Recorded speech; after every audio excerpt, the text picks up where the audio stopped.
Adaptation radicale, effondrement, comprendre, ressentir, agir. Jem Bendel, édition Les liens qui libèrent, 2020. Première partie, l'adaptation radicale, note de l'éditeur. Le texte qui ouvre ce livre est l'article original qui a lancé le mouvement Deep Adaptation, adaptation radicale. Il est écrit dans un style académique, car il a été soumis à une revue scientifique à comité de lecture, Sustainability Accounting, Management and Policy Journal, une publication pluridisciplinaire créée pour contribuer à la réalisation du développement durable. Les raisons évoquées par le comité éditorial de la revue pour refuser l'article ont poussé Jem Bendel, comme il s'en explique ici, à le publier librement sur Internet plutôt que de changer le cœur de son message, se préparer à un effondrement social inévitable. Le texte a été mis en ligne en juillet 2018. Dans les mois qui ont suivi, il a été téléchargé plusieurs centaines de milliers de fois et largement partagé, suscitant de nombreux débats et surtout inspirant le mouvement Extinction Rébellion, dont le lancement mondial officiel a eu lieu en octobre 2018. L'article a été mis à jour par l'auteur le 30 janvier 2020. L'adaptation radicale. Note de l'auteur. Le 27 juillet 2018, je publiais mon article « L'adaptation radicale » sur le site de l'Institute for Leadership and Sustainability, IFLAS, de l'Université de Cumbria, Grande-Bretagne. Téléchargé plusieurs centaines de milliers de fois au cours de l'année suivante, ce texte a encouragé d'innombrables personnes à repenser leur vie personnelle et professionnelle dans la perspective d'un changement climatique dangereux mettant en péril l'espèce humaine et la planète. Depuis 2 ans, un nouveau mouvement a vu le jour pour promouvoir l'idée d'une nécessaire adaptation radicale à cette épreuve. Il s'est développé spontanément grâce au bouche à oreille. Pour ma part, je me suis abstenu d'apparaître dans les grands médias pour défendre cette cause, préférant me concentrer sur des actions de soutien plus individualisées. Le mouvement en faveur de l'adaptation radicale rassemble des personnes convaincues qu'un effondrement de nos sociétés dû à des causes climatiques est probable ou inévitable dans les décennies à venir, voire déjà en cours, et ce dans la plupart des régions du monde. Ces militants déploient tout un éventail d'initiatives visant à tenter de limiter les dégâts, à sauver ce qui peut encore l'être et à ouvrir un champ des possibles pour l'avenir, le tout sans perdre de vue le sens profond de ces actions, ni la joie d'être ensemble et en vie. Outre le prisme des études de management, il existe un vaste champ scientifique dont je n'avais pas connaissance lorsque j'ai rédigé mon article. Celui des recherches sur l'effondrement sociétal dans ses dimensions concrètes, passées et à venir. Il se trouve aussi que ces 2 dernières années, de nombreux scientifiques sont à leur tour arrivés à la conclusion qu'un tel effondrement est le scénario le plus probable. Mon article n'en demeure pas moins, semble-t-il, une cible privilégiée pour les opposants à cette idée. Voilà pourquoi il me tient à cœur de proposer ici une version actualisée de ce texte. Je n'ai pas cherché à incorporer l'ensemble des travaux relatifs à l'effondrement sociétal parus depuis 2 ans, mais plutôt à proposer quelques clarifications et modifications relativement mineures. L'article s'adresse toujours donc au public auquel il était initialement destiné, celui des acteurs de la durabilité en entreprise. Il n'aborde pas les questions de la pauvreté, des droits de l'homme, de l'intervention humanitaire, de l'action publique, de la relocalisation, de la politique monétaire, de la lutte contre le patriarcat, de la justice raciale, ni de la décolonisation. Tous ces sujets étaient déjà cruciaux à mes yeux avant que je le publie, et ils le sont restés. Mais je réserve les discussions qui s'y rapportent à mon site internet www.jembendel.com. Remerciements. Pour écrire cet article, il m'a fallu libérer du temps. Je voulais pouvoir éplucher les dernières publications scientifiques sur le climat, ce que je n'avais pas fait depuis l'obtention de mon diplôme à Cambridge en 1994, et analysé avec toute la rigueur nécessaire ce qu'elle nous apprenait. Je n'aurais probablement jamais mené ce projet à bien sans les encouragements de Chris Erskine, Dougal Hine, Jonathan Gosling, Cam Webb et Cathy Carr. Dorian Cavey m'a apporté une aide précieuse pour les recherches documentaires et Zori Tomova a fait beaucoup pour me décider à dire les choses comme je les pense. Je remercie le professeur Carl Adams d'avoir réussi à faire réviser ce texte, ainsi que les 2 relecteurs anonymes qui m'ont transmis d'utiles commentaires, même s'ils ont aussi réclamé des modifications majeures qui se révélaient incompatibles avec mon objectif. Merci également à Carol de m'avoir par le passé ouvert les portes du Sustainability Accounting Management and Policy Journal en tant que rédacteur en chef invité. Je suis reconnaissant à l'organisation Seedbed d'avoir contribué à financer ce congé sabbatique, grâce auquel j'ai pu explorer la question de l'adaptation radicale. Depuis la parution de cet article en juillet 2018, j'ai rencontré beaucoup de personnes qui chaque jour nous aident à tenir le choc face à cette prise de conscience difficile.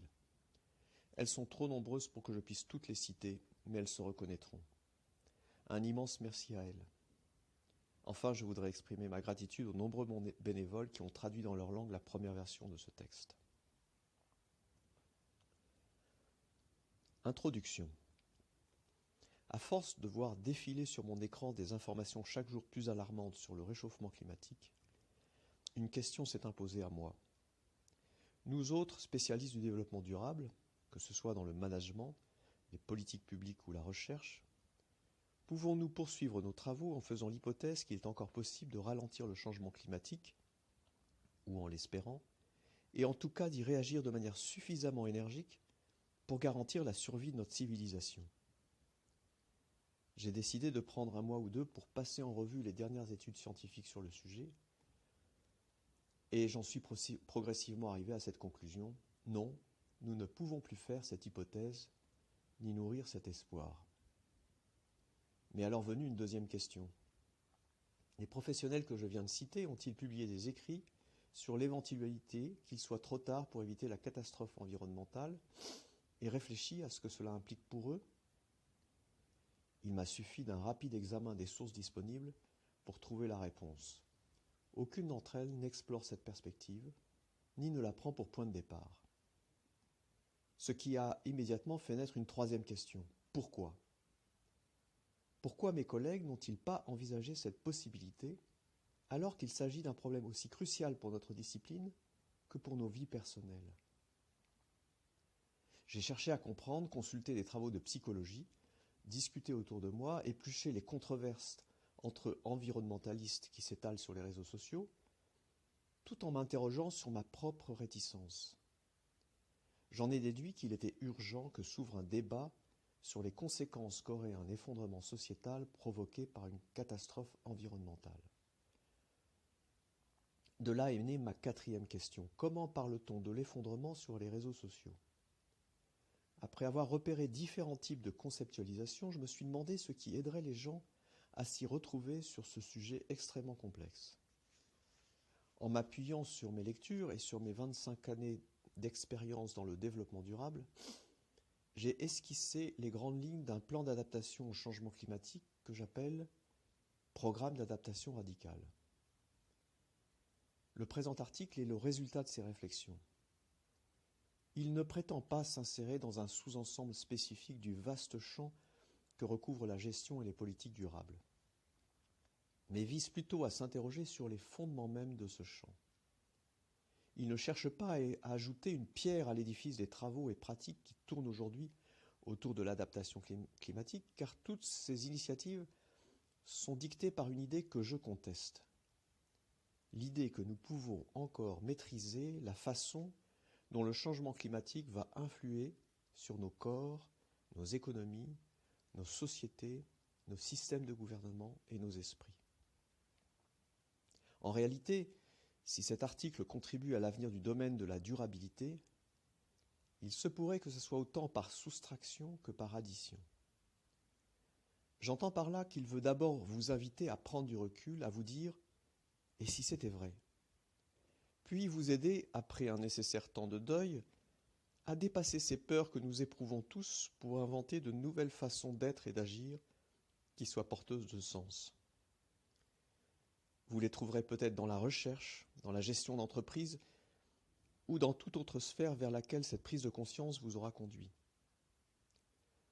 Dans les pages qui suivent, je commencerai par dresser un état des lieux de la littérature existante sur le sujet de l'effondrement sociétal dû à une catastrophe environnementale.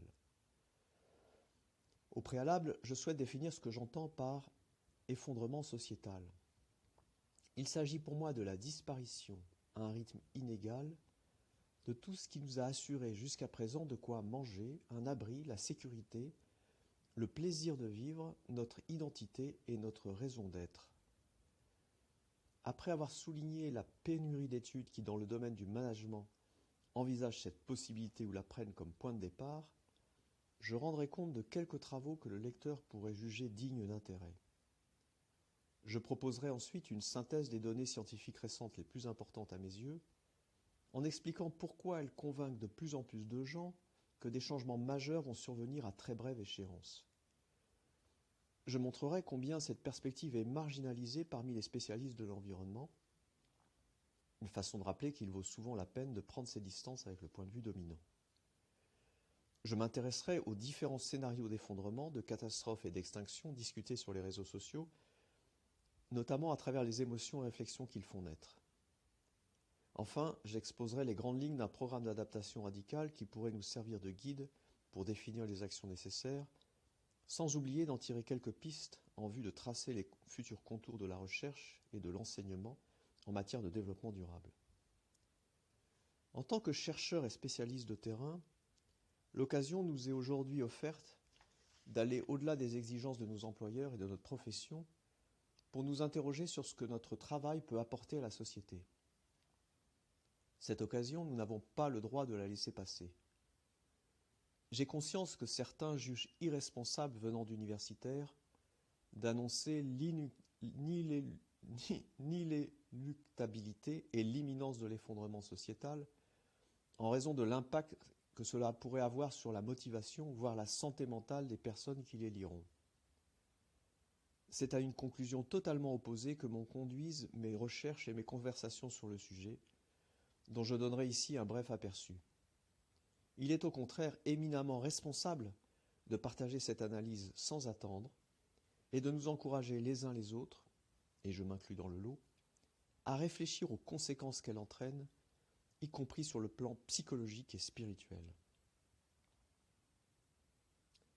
Le contexte de la recherche. Face aux sombres perspectives qu'offre le changement climatique aux sociétés humaines, la réaction commune est de chercher à replacer les informations dans leur contexte.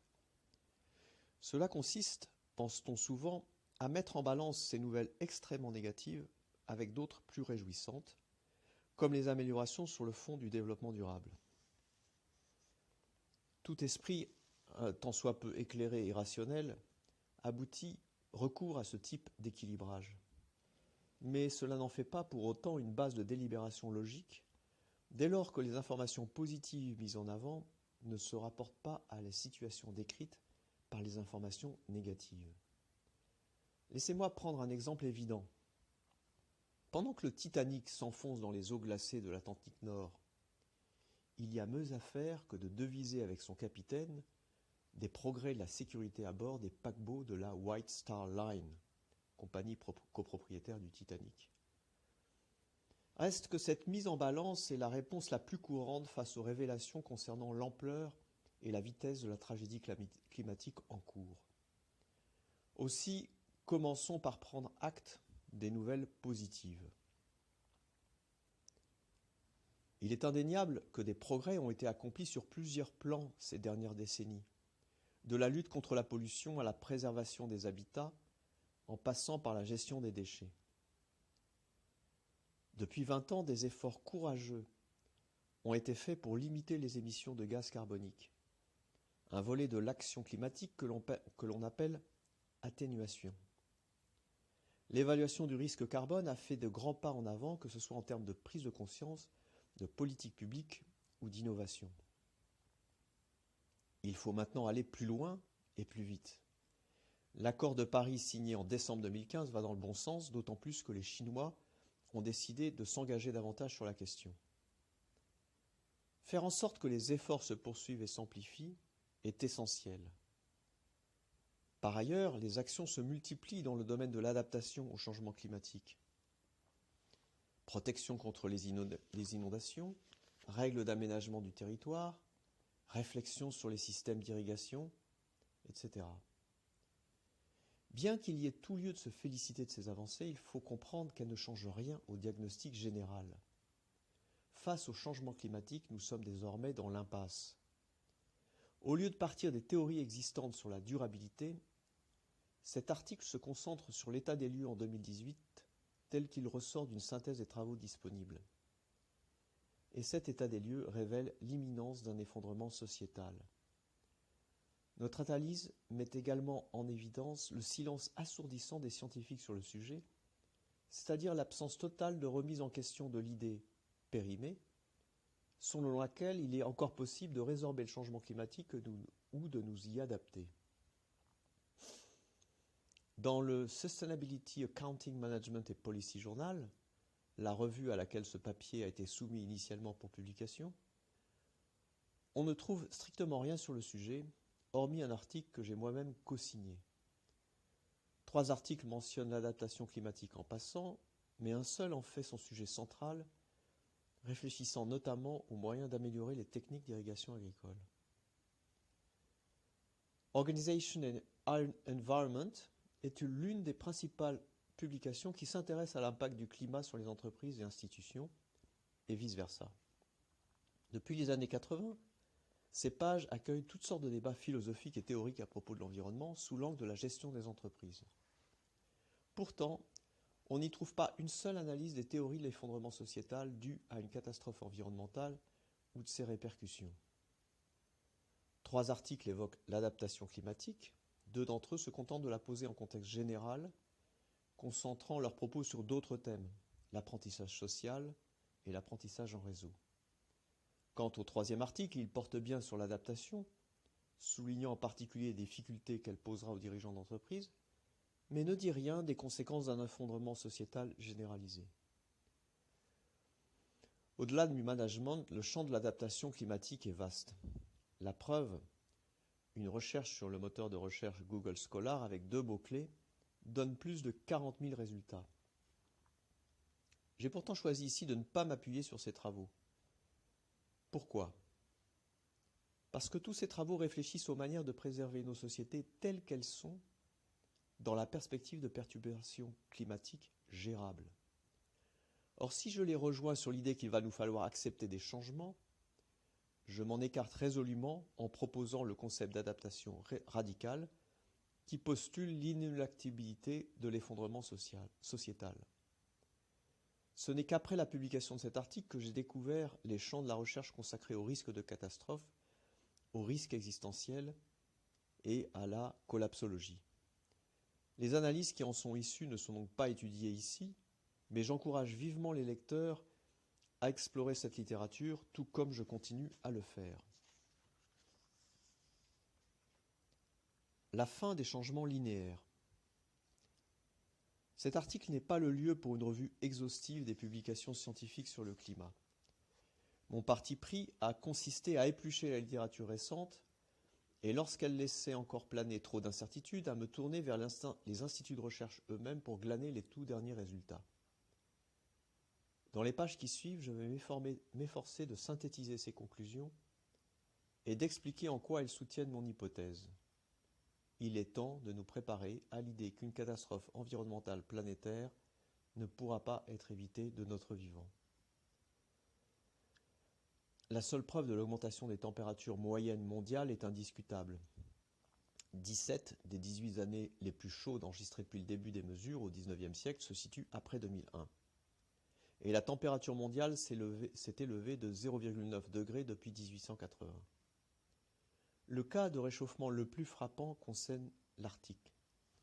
En 2016, les températures de surface y ont dépassé de 2 degrés, la moyenne de la période 1981-2010. Ce chiffre qui dépasse de 0,8 degrés les records des années 2007, 2011 et 2015, équivaut à une hausse de 3,5 degrés depuis les premiers relevés dans cette région en 1900. Il s'agit là de données relativement aisées à collecter et qui ne sont guère contestées. C'est pourquoi on les retrouve dans la majorité des publications. Toutefois, si nous voulons nous faire une idée des conséquences environnementales et sociétales du réchauffement, il nous faut des informations en temps réel sur la situation présente et les tendances qui se dessinent, des informations que nous devons récolter auprès des organismes de recherche et des chercheurs eux-mêmes sur leur site sur la toile. Je m'appuierai entre autres sur les rapports produits au compte-gouttes par le groupe d'experts intergouvernemental sur l'évolution du climat, le GIEC, mais sans en faire ma référence exclusive. En effet, cette organisation, dont l'apport a été déterminant par ailleurs, s'est illustrée pour avoir fortement sous-estimé la vitesse des changements. Les prévisions de réchauffement formulées ces dernières décennies par de grands spécialistes du climat se sont révélées plus proches de la réalité. Certains chercheurs ont ainsi montré que le changement climatique était en train de se produire et se poursuivrait à un rythme beaucoup plus rapide que celui prédit par le GIEC. Prenons un exemple. Le GIEC a fixé à 17% la probabilité que le réchauffement des températures moyennes mondiales franchisse la barre de 1,5 degré d'ici à 2030. Ce faisant, il a sous-estimé plusieurs facteurs cruciaux.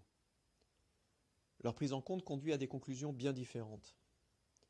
Ainsi, selon une étude parue dans Nature en 2018, la probabilité que cette limite soit atteinte aux environs de 2030 est la probabilité médiane, tandis que le seuil des 2 degrés serait franchi autour de 2045. On lit dans cette même étude que l'oscillation interdécennale du Pacifique, c'est ainsi que l'on désigne la variabilité naturelle des températures de surface dans le Pacifique, porterait à au moins 10% la probabilité que la barrière des 1,5 degrés vole d'ici en éclats d'ici 2025. Un examen plus poussé du phénomène montre que si cette oscillation entrait dans une phase de réchauffement positive, la date estimée du dépassement de l'objectif de réchauffement de 1,5 degré tournerait autour de 2026. Une circonlocution statistique pour dire que cela pourrait se produire plus tôt, mais avec l'espoir que ça soit le plus tard possible. Pour toutes ces raisons, je puiserai dans cet exposé à une variété de sources scientifiques autres que les publications du GIEC. De plus, je me concentrerai sur les données postérieures à 2014. Pourquoi cette date? Parce que presque toutes les informations collectées depuis confirment que notre environnement subit désormais des modifications non linéaires. Cette dimension est d'une importance capitale pour comprendre le changement climatique. Elle a deux implications majeures. Premièrement, les effets des modifications non linéaires seront beaucoup plus rapides et plus profonds que ceux prédits par des projections de type linéaire. Deuxièmement, il n'y a plus de lien entre ces modifications et le rythme des émissions de CO2 d'origine humaine. Lorsqu'on parle d'évolution non linéaire, cela ne signifie pas nécessairement qu'elles sont exceptionnelles, ni qu'elles ne connaissent jamais de ralentissement ou de pause. Cependant, dans la nature, des changements tels que par exemple une élévation non linéaire du niveau de la mer ou des variations non linéaires de la surface de glace de mer résultent de processus d'une telle ampleur, qui plus est caractérisés par des boucles de rétroaction amplifiées, qu'on peut raisonnablement les considérer comme impossibles à stopper. En d'autres termes, de telles modifications seraient à la fois des symptômes et des signes avant-coureurs de ce que l'on appelle un emballement climatique. Que veut-on dire précisément lorsque l'on parle d'emballement climatique? À en croire les scientifiques qui étudient les points de bascule climatique, il se pourrait bien que le seuil soit déjà franchi pour toute une série de ces points corrélés entre eux. En conséquence, la Terre s'acheminerait vers un état général beaucoup plus chaud. Selon les chercheurs, sur les 15 points de bascule potentiels identifiés en 2008, 7 auraient été dépassés à ce jour, ce qui signifie qu'ils nous ont peut-être fait entrer dans une phase de changement auto-entretenu et irréversible. À cette liste s'en sont récemment ajoutés 2 autres. Avec un total de 9 points de bascule actifs et de nouveaux modèles qui prédisent un réchauffement de plus de 6 degrés d'ici à la fin du siècle si le rythme actuel d'émissions se maintient, le terme d'emballement, loin d'être extrême, paraît tout à fait crédible et même justifié. Le grand public a pris conscience du réchauffement de l'Arctique lorsque celui-ci a commencé à déséquilibrer les vents à haute altitude, notamment le courant G et les vortex polaires dans l'hémisphère nord, ce qui a provoqué des déplacements massifs d'air plus chaud vers l'Arctique et d'air plus froid vers le sud. Au début de l'année 2018, les températures enregistrées dans l'Arctique étaient supérieures de 20 degrés à la moyenne habituelle de cette période. Ce réchauffement a provoqué un recul spectaculaire de la banquise, dont la surface moyenne au mois de septembre baisse de 13,2% tous les 10 ans depuis 80, si bien que plus des 2/3 de la couverture glaciaire ont déjà disparu. Il faut également compter avec une perte de volume qui affecte la résilience de la banquise face au réchauffement et aux tempêtes à venir. En 2017, le volume de la glace de mer a atteint son plus bas niveau, poursuivant une tendance ininterrompue à la baisse. Le rétrécissement de la banquise entraîne mécaniquement une réduction du réfléchissement des rayons du soleil. La fonte des glaces dans l'Arctique devrait ainsi, selon les prédictions, conduire à une aggravation substantielle du réchauffement mondial. En 2014, des scientifiques ont calculé que le réchauffement dû à ce phénomène représentait déjà 25% du réchauffement directement produit par le CO2 au cours des 30 dernières années. Pour le dire autrement, quand bien même on supprimerait un quart du gaz carbonique émis ces 3 dernières décennies, l'effet serait annulé par la diminution du pouvoir réfléchissant de la banquise arctique annuelle. Peter Wadhams, l'un des meilleurs spécialistes mondiaux sur le sujet, estime qu'il ne s'écoulera pas plus de quelques années avant que l'on assiste un été à une fonte intégrale de la banquise arctique. Et il est quasiment certain que peu de temps après, sous l'effet des boucles de rétroaction de réchauffement, on connaîtra une année entière sans glace dans l'Arctique, ce qui, selon Wadhams, accroîtra probablement de 50% le réchauffement dû au gaz carbonique émis par les activités humaines. Bien que d'autres scientifiques soient moins alarmistes que Wadhams quant aux conséquences de la fonte des glaces sur le réchauffement global, sa conclusion, si elle est correcte, vide de tout leur sens les calculs du GIEC, ainsi que les objectifs et les propositions de la Convention cadre des Nations Unies sur les changements climatiques. Qu'en est-il du Groenland ? Entre 2002 et 2016, il a perdu approximativement 280 gigatonnes de glace par an. Au cours de ces 14 années, ces zones de basse altitude et ces côtes ont subi une perte de masse glaciaire de 4 mètres d'équivalent eau. Ce phénomène, couplé à la fonte d'autres glaces continentales et à la dilatation thermique de l'eau, a contribué à une élévation du niveau de la mer d'environ 3,2 mm par an à l'échelle mondiale, soit au total plus de 80 mm depuis 1993. Le GIEC, ainsi qu'on l'a découvert, a sous-estimé l'élévation du niveau de la mer, un reflet de sa tendance générale à minimiser les risques climatiques existentiels. Or, les données les plus récentes montrent que cette élévation n'est pas linéaire. La montée du niveau de la mer est provoquée par une augmentation non linéaire de la fonte des glaces continentales. Tous ces phénomènes déjà observables sont à la fois plus marqués et plus extrêmes que ce que prédisaient pour notre époque la plupart des modélisations climatiques des dernières décennies.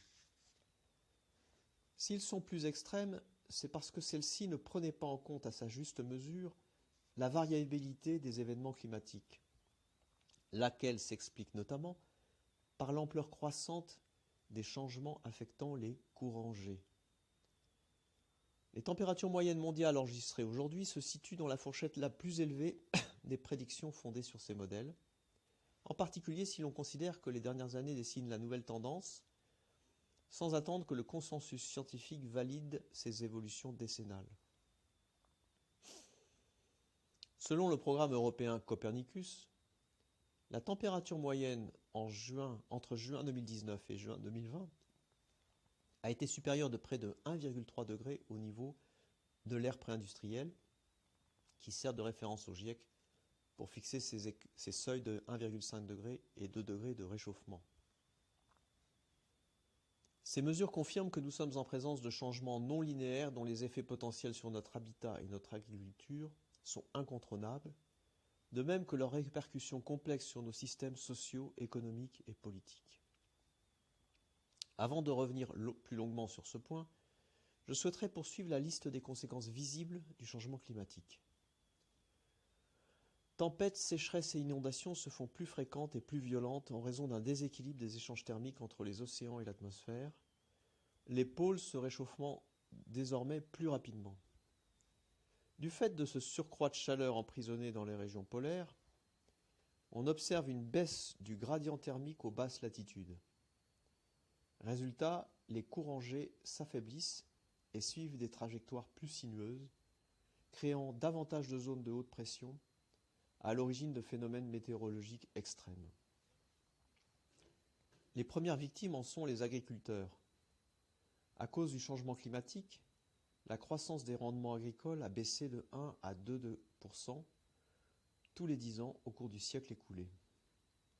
L'Organisation des Nations Unies pour l'alimentation et l'agriculture, la FAO, signale que les dérèglements météorologiques en hausse exponentielle coûtent chaque année plusieurs milliards de dollars. Pour l'instant, cet impact est mesuré en termes monétaires, mais cela ne doit pas faire oublier les conséquences capitales sur les plans alimentaires. Les écosystèmes marins sont également touchés. Ces 30 dernières années, la moitié environ des récifs coralliens de la planète ont péri. Il semblerait que les causes majeures en soient le réchauffement des océans et leur acidification due à des concentrations accrues de CO2. Entre 2006 et 2016, l'océan Atlantique a ainsi absorbé un surplus de 50% de dioxyde de carbone par rapport aux 10 années précédentes, ce qui a considérablement accéléré son acidification. Cette situation est symptomatique de ce que subissent tous les océans. L'acidification détériore la base même de la chaîne alimentaire sous-marine, dégradant la capacité de reproduction des poissons à travers le globe. Parallèlement, certaines espèces voient leur population se réduire sous l'effet du réchauffement des océans. Toutes ces menaces pesant sur l'alimentation humaine sont encore aggravées par la hausse exponentielle dans certaines régions des virus transmis par les moustiques et les tiques qui prolifèrent grâce à la montée des températures.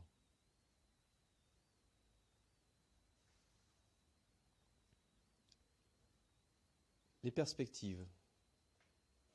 La plupart des phénomènes que je viens d'énumérer sont déjà tangibles. Même sans s'accentuer, ils vont avoir des effets de plus en plus marqués sur les écosystèmes, les sols, les océans et les sociétés. Anticiper des impacts futurs n'est pas aisé. Mais comment ne pas tenter l'exercice quand on sait que ce que l'on observe aujourd'hui concrétise les pires prédictions formulées au début des années 90 ? C'est justement l'époque où j'ai commencé à étudier la climatologie et la modélisation climatique à l'université de Cambridge. Aujourd'hui, les modèles prédisent une augmentation du nombre et de la violence des ouragans. Ils laissent aussi augurer une baisse de la production agricole, avec des cultures céréalières mises à mal dans l'hémisphère nord et de fréquentes perturbations de la production rizicole dans les régions tropicales. En ce qui concerne la Chine, les prévisions font état d'une diminution des quantités produites de 36% pour le riz, 18% pour le blé et 45% pour le maïs d'ici la fin du siècle. En Inde, une équipe de chercheurs prévoit un déclin de la production de blé de 6 à 23% dans les années 2050 et de 15 à 25% dans les années 2080, et ce dans le cadre des scénarios de changement climatique les plus largement admis. On estime que la disparition des coraux et l'acidification des océans pourraient bientôt amputeront de près de moitié la productivité de l'industrie de la pêche.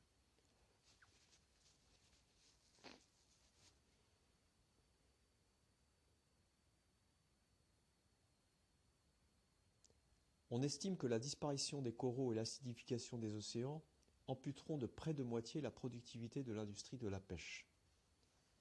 La vitesse d'élévation du niveau de la mer pourrait bientôt devenir exponentielle, bouleversant l'existence des centaines de millions de personnes qui vivent près des côtes. Les spécialistes considèrent que la Terre est en train de vivre la 6e extinction de masse de son histoire. Sauf que cette fois, c'est nous qui en sommes à l'origine. Dans les régions de forte biodiversité, pas moins de la moitié de la flore et de la faune est menacée de disparition à cause du changement climatique. Selon les calculs de la Banque mondiale en 2018, celui-ci devrait aussi pousser plus de 100 millions de personnes à migrer à l'intérieur de leur propre pays. À ces déplacements internes s'ajouteront des millions de réfugiés à l'échelon international. Je le sais, rien de tout cela n'est nouveau pour vous. Comme moi et comme tous ceux qui évoluent dans la sphère du développement durable, vous avez entendu ces informations maintes et maintes fois. Elles en ont conduit certains à affirmer que la planète était entrée dans une nouvelle époque géologique façonnée par l'humain, l'Anthropocène. D'autres en ont conclu qu'il était temps d'inventer de nouveaux modes de vie adaptés au monde instable de la post-durabilité. Mais c'est en répétant le diagnostic que nous pourrons commencer à envisager sereinement, puis à accepter la situation désespérée dans laquelle nous nous trouvons. C'est pourquoi je vais maintenant tenter de brosser le tableau général qui déterminera sans doute la forme que prendra à l'avenir notre travail sur la durabilité. Ce contexte mérite d'être rappelé car il permet d'évaluer la portée ou l'absence de portée des louables efforts accomplis ces 10 dernières années.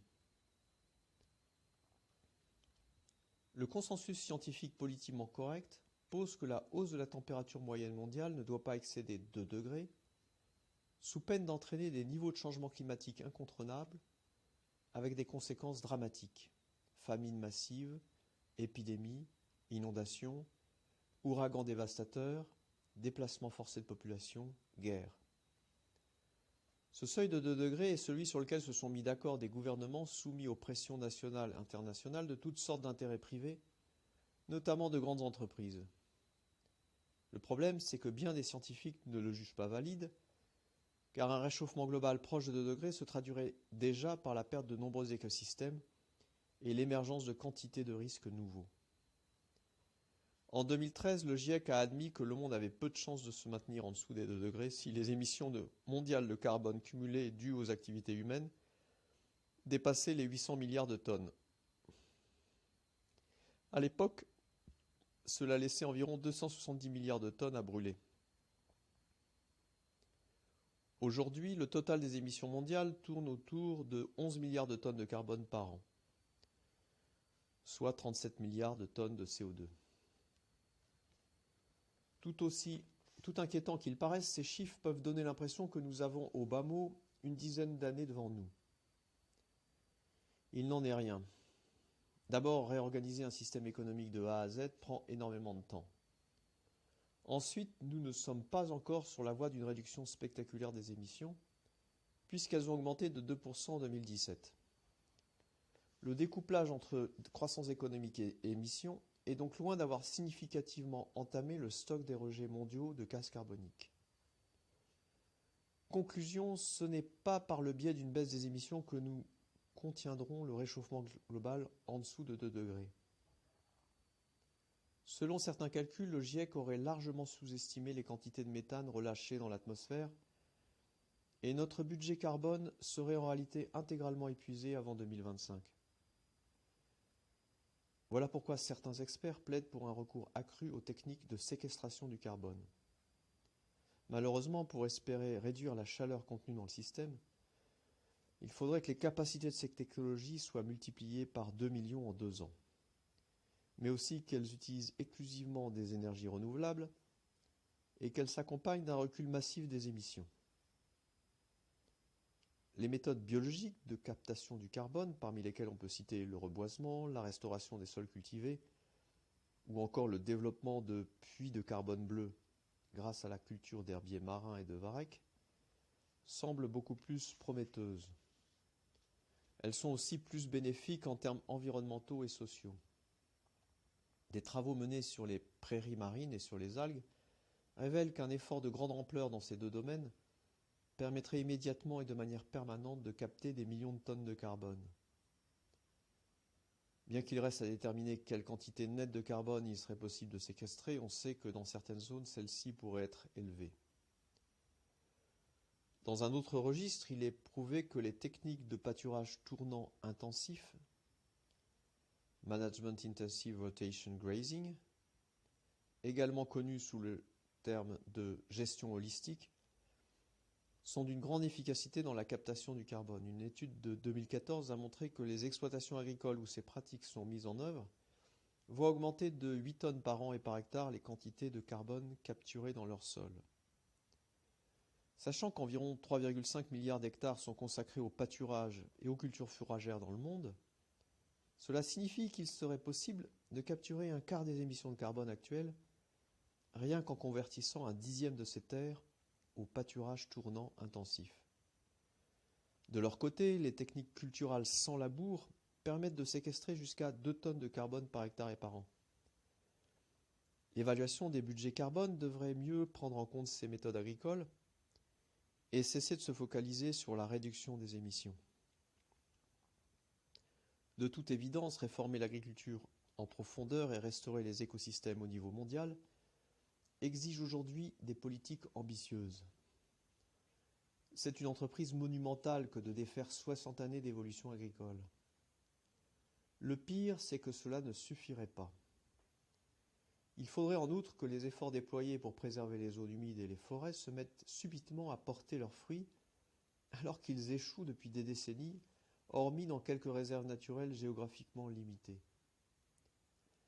Même en admettant que cette volonté politique puisse se manifester du jour au lendemain, la chaleur et l'instabilité du climat actuel vont tellement dégrader les écosystèmes que ces méthodes seront impuissantes à faire baisser le niveau carbone dans l'atmosphère. La triste réalité, c'est qu'il est déjà trop tard pour espérer protéger les écosystèmes. On aurait beau réussir à extraire tout le carbone de l'atmosphère, les écosystèmes marins continueraient de pâtir de l'acidification des océans due à la dissolution du CO2. Heureusement, la planète nous donne parfois un petit coup de pouce. Ainsi, depuis le début du siècle, on assiste à un verdissement généralisé qui s'accompagne d'un net ralentissement de la hausse des concentrations de CO2 dans l'atmosphère. Grâce au haut niveau de CO2 dans l'atmosphère et au réchauffement des températures, les plantes poussent mieux et plus vite. Résultat, au cours de la décennie écoulée, la proportion des émissions annuelles de carbone restant emprisonnées dans l'atmosphère est passée d'environ 50 à 40%. Cependant, les effets de ce mécanisme sont limités puisque le taux de CO2 dans l'atmosphère continue d'augmenter. Il a dépassé le seuil fatidique des 400 parties par million, ppm, en 2015. À l'heure où le dérèglement des saisons, les températures extrêmes, les inondations et les sécheresses commencent à endommager les écosystèmes, le risque est grand que les bénéfices de ce verdissement global s'atténuent avec le temps. Ces processus biologiques de réduction du carbone sont une petite lueur d'espoir dans notre tunnel, une lueur bien vacillante tant leur impact est incertain. Tout aussi incertain, mais indubitablement négatif, est l'impact d'un autre phénomène, la hausse des rejets de méthane dans l'atmosphère. Le méthane est un gaz à effet de serre dont le pouvoir échauffant est bien supérieur à celui du gaz carbonique. Pourtant, il est resté totalement absent des modèles climatiques avant 2005 et demeure largement sous-estimé depuis. Les dernières études menées à ce sujet révèlent et prédisent des niveaux de méthane beaucoup plus élevés qu'on ne le croyait jusqu'à présent. En 2016, une étude réalisée par une équipe internationale de 80 chercheurs a montré que la hausse des concentrations de méthane, qui était environ 0,5 parties par milliard par an au début de notre siècle, est passée à 10 parties par milliard en 2014 et 2015. Diverses causes ont été identifiées, des combustibles fossiles à l'agriculture, en passant par la fonte du permafrost. Compte tenu du caractère très controversé de cette question au sein de la communauté scientifique, je m'avance peut-être déjà trop en affirmant que les avis divergent quant aux sources de ces émissions, ainsi qu'aux risques que pourraient présenter et à quelle échéance les rejets de méthane en provenance du permafrost de surface et sous-marin. Une étude de 2015 s'efforçant de mettre tout le monde d'accord a indiqué que les rejets de méthane plus dus à la fonte du permafrost de surface, loin de nous menacer dans les 10 ans à venir, s'étaleraient sur des siècles ou des millénaires. Mais ce consensus a volé en éclats 3 ans plus tard. L'une des expériences les plus détaillées sur le sujet a montré que lorsque le permafrost fondu reste gorgé d'eau, ce qui est le cas le plus probable, il lui suffit de quelques années pour produire d'importantes quantités de méthane. Reste maintenant à savoir si d'autres micro-organismes peuvent se développer dans un tel environnement pour venir absorber ce méthane, et surtout s'ils auront le temps de le faire avant que l'impact sur le climat n'atteigne des proportions catastrophiques. Plus litigieux encore, le cas des rejets de méthane dus au clatrate, ou hydrate de méthane, accumulés sur les fonds marins arctiques. En 2010, une équipe de chercheurs a révélé que le réchauffement de l'Arctique pourrait entraîner une accélération et une intensification des rejets de méthane, provoquant en quelques années seulement une hausse de 5 degrés de la température atmosphérique. Le désastre assuré pour la vie sur Terre. S'est ensuivi une controverse enragée qui a parfois dépassé les bornes, mais comment s'en étonner face à une découverte aussi bouleversante?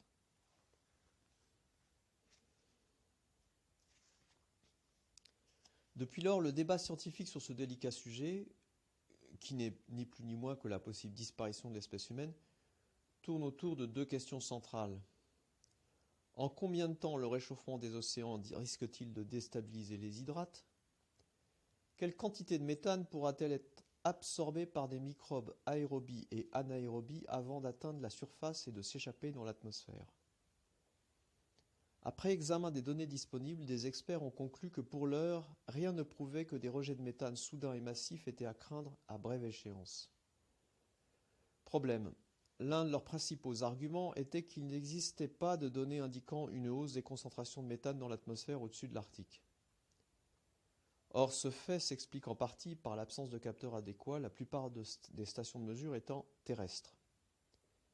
Est-ce la raison pour laquelle la hausse inhabituelle des taux de méthane dans l'atmosphère ne coïncide pas exactement avec les données collectées à travers le monde? J'avoue être un peu déconcerté par le fait qu'il soit si difficile d'obtenir des analyses fiables des mesures atmosphériques effectuées en temps réel et de leurs conséquences potentielles. Quoi qu'il en soit, une très forte augmentation des concentrations de méthane a été enregistrée entre 2014 et 2017. En ce qui concerne les rejets de méthane au pôle sud, une étude réalisée en 2020 a souligné l'insuffisance des vertus filtrantes des microbes, ce qui rend encore plus inquiétante la perspective que de grandes quantités de méthane soient relâchées par les fonds marins. Ces travaux semblent invalider les conclusions plus rassurantes autour desquelles s'était établi un relatif consensus, à savoir le fait qu'il était hautement improbable que l'océan Arctique se mette à rejeter des quantités massives de méthane à brève échéance. En 2017, sur le plateau arctique de Sibérie orientale, des scientifiques ont rapporté que la couche de permafrost s'était tellement réduite qu'elle risquait de déstabiliser les hydrates. Au vu de cette dernière étude, à laquelle s'ajoutent les records de température enregistrés dans l'Arctique et les preuves récentes d'une augmentation non linéaire des taux de méthane à haute altitude, on a la nette impression que l'espèce humaine est en train de jouer à la roulette russe, avec 2 balles dans le barillet. Rien n'est sûr, mais que l'humanité en soit venue de sa propre faute à envisager la probabilité de sa disparition imminente donne à réfléchir. Un certain apocalypse. Face à un état des lieux aussi bouleversant, certains sont tentés de se tourner vers la géo-ingénierie. Et si l'on fertilisait les océans pour qu'ils puissent absorber davantage de CO2 par photosynthèse? Ou alors, pourquoi ne pas injecter dans la stratosphère de fines particules réfléchissantes qui renverraient les rayons du Soleil? Cette dernière méthode paraît bien trop aléatoire, notamment parce qu'elle risque de dérégler les pluies saisonnières dont dépendent des milliards de personnes. Quant à la géo-ingénierie naturelle potentielle due à l'augmentation des rejets de soufre par les volcans, en raison du rebond isostatique lors de la redistribution du poids sur la croûte terrestre lorsque la calotte glaciaire fond, elle n'est pas susceptible d'apporter une contribution significative aux températures de la Terre avant des décennies ou des siècles. Dire de prévoir l'avenir est un lieu commun. Ce que l'on peut faire en revanche, c'est repérer de grandes tendances. Or, nul ne sait si l'ingéniosité humaine sera suffisante pour infléchir notre trajectoire environnementale. Avec leur cortège d'inventions, d'investissements et de brevets, les dernières années ont tristement démontré que cette ingéniosité était le plus souvent orientée vers le consumérisme et l'innovation financière. Nous pouvons toujours prier pour qu'il nous reste du temps, mais les preuves qui s'étalent sous nos yeux sont claires. Ce qui nous attend, c'est un changement climatique brutal et probablement incontrôlable, avec dans son sillage des famines, des destructions, des déplacements forcés, des épidémies et des guerres. Il est difficile de déterminer avec précision le degré de violence de ces impacts, ainsi que les régions et populations qu'ils affecteront le plus. Car les sociétés humaines développeront probablement des réponses économiques et sociales complexes. Ce dont nous sommes certains, parce que les preuves en ce sens s'accumulent, c'est que les conséquences sur nos conditions de vie seront catastrophiques. Non pas seulement nos conditions de vie matérielles, mais aussi nos normes sociales, autrement dit, la civilisation. En rédigeant cet article au début de l'année 2018, je n'avais pas connaissance de toutes les recherches sur les risques de catastrophes et ce que l'on appelle désormais la collapsologie. Ces travaux, en analysant les impacts sur l'agriculture, les relations internationales, le mal-être social, la criminalité, les troubles civils, la prévalence des maladies ou encore la stabilité financière, tentent de décrire la succession d'événements pouvant conduire des sociétés à l'effondrement, ainsi que la probabilité que de tels effets en cascade se produisent dans un futur proche. Je ne peux prouver ici ni la probabilité ni la certitude d'un effondrement sociétal. De leur côté, les experts en collapsologie soulignent que face à des systèmes aussi complexes, il serait vain de prétendre pouvoir apporter de telles preuves tout en respectant les contraintes de la recherche académique. Mais ils affirment également que cette difficulté à formuler des prédictions au sein de systèmes complexes ne doit pas nous empêcher d'essayer de mieux comprendre la catastrophe qui nous guette. La possibilité d'un effondrement sociétal peut paraître totalement abstraite. Les mots que j'ai égrenés un peu plus haut évoquent des scènes certes poignantes, mais que l'on pense, en tout cas inconsciemment, n'avoir à vivre que de loin, en les voyant à la télévision ou sur Internet. Pourtant, quand je parle de famine, de destruction, de déplacements forcés, d'épidémies et de guerres, je veux dire dans votre vie à vous. Une fois que l'électricité aura été coupée, l'eau cessera de couler du robinet. Il vous faudra compter sur votre entourage pour vous nourrir et vous chauffer, tant bien que mal. Vous commencerez à souffrir de malnutrition. Vous ne saurez plus si vous devez partir ou rester. Vous aurez peur d'être tué avant de mourir de faim. Certains vont trouver que j'en rajoute dans la veine mélodramatique. D'autres jugeront peut-être que mon style s'éloigne trop des conventions de la recherche scientifique, ce qui pourrait ouvrir un intéressant débat sur l'utilité même d'écrire. Mais le monde universitaire encourage désormais le développement de l'auto-ethnographie, qui nous invite à recourir dans notre prose académique à de nouvelles façons de communiquer susceptibles de créer une connexion émotionnelle avec le lecteur. J'ai délibérément choisi des mots choquants pour faire comprendre qu'il ne s'agit pas d'une discussion purement théorique.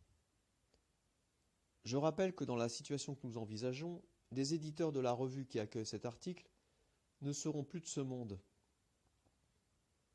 L'électricité permettant de la lire n'existera plus, et la profession même à laquelle je m'adresse aura disparu. À cet égard, le moment est venu de transgresser quelques-unes des règles inhérentes au format de l'article scientifique. Il y en aura peut-être qui, parce qu'ils y verront le signe de valeur partagée, se feront forts de sauvegarder les normes de notre société actuelle au milieu du chaos. Pour d'autres, la simple probabilité de l'effondrement rend caduque toute tentative de réforme du système existant. Ma position personnelle est que nous devons agir plus que jamais dans le sens de la durabilité. En réfléchissant aux façons dont les communautés, les nations et l'humanité entière peuvent s'adapter aux défis qui s'annoncent. C'est ce que j'ai appelé le programme d'adaptation radicale, pour souligner sa différence avec les actions de portée beaucoup plus limitée que l'on voit se déployer actuellement. Depuis que je travaille sur ce thème, j'observe une réaction de défiance généralisée. La plupart des gens ont du mal à accepter le tableau que je viens de brosser. Aussi, avant de poursuivre, je voudrais me pencher sur quelques-unes des réponses émotionnelles et psychologiques suscitées par cette analyse. Les mécanismes de déni. Il n'y a rien d'anormal à se sentir quelque peu agressé, dérangé ou attristé par les éléments que je viens d'exposer. Ces dernières années, j'ai très souvent entendu dire « Trop tard pour stopper le changement climatique ? Mais non, voyons, c'est impossible. Sinon, où trouverions-nous l'énergie pour continuer d'essayer d'améliorer les choses ? » Dans ce cas de figure, la réalité est niée parce que on veut pouvoir poursuivre son effort. La logique sous-jacente est une volonté de rester fidèle à l'identité qu'on s'est fixée, liée aux valeurs auxquelles on croit. C'est un mécanisme aisément compréhensible. Pour quelqu'un qui a toujours œuvré en faveur du bien commun et qui en tire un sentiment d'amour-propre, toute information paraissant à première vue mettre à mal cette image de soi est difficile à accepter. On peut parler ici d'un déni stratégique, dans un souci de protection de son identité et de son effort. C'est une attitude que l'on rencontre très souvent dans les débats en ligne sur le thème du climat. En voici un exemple particulièrement représentatif. En 2017, le New York Magazine publie un article synthétisant les dernières données et analyses sur l'accélération du réchauffement climatique et ses conséquences prévisibles pour l'écosystème et l'homme. Loin de l'aridité habituelle des exposés scientifiques sur le sujet, le papier est rédigé dans un style accessible, n'hésitant pas à dépeindre la situation en termes crus et imagés. Cette publication fait bondir de nombreux environnementalistes.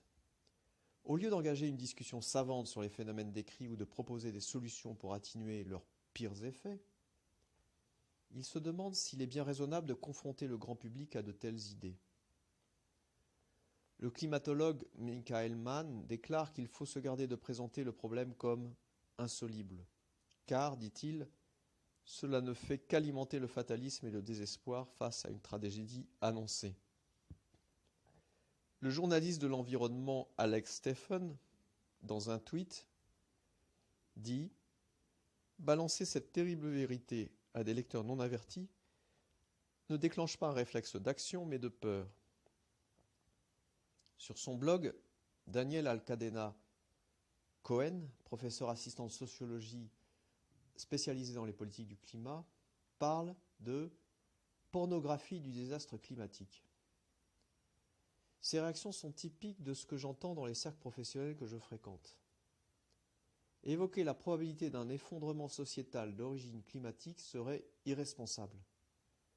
Cela ne ferait qu'accroître le sentiment d'impuissance du public. Personnellement, il m'a toujours paru étrange que sur la base de simples suppositions quant à la possible réception de ces idées, on en vienne à limiter son champ d'investigation et à s'interdire certaines interprétations. Ces velléités de censure méritent en tout cas qu'on s'y attarde, puisque l'épisode précédent nous prouve qu'elles sont fort répandues dans la sphère de la recherche environnementale. Examinons donc l'argument si souvent brandi selon lequel le public ne devrait pas être informé de la catastrophe qui nous guette, de son imminence, ni de sa nature exacte. Que nous apprend-il ? Premièrement, qu'il est courant de réagir à certaines informations en fonction de ce que l'on souhaite voir advenir, pour soi-même et pour les autres, et non pas en fonction de ce qu'elles nous disent de la situation. Cette approche, éventuellement acceptable en période de prospérité, devient contre-productive lorsqu'on fait face à des risques majeurs.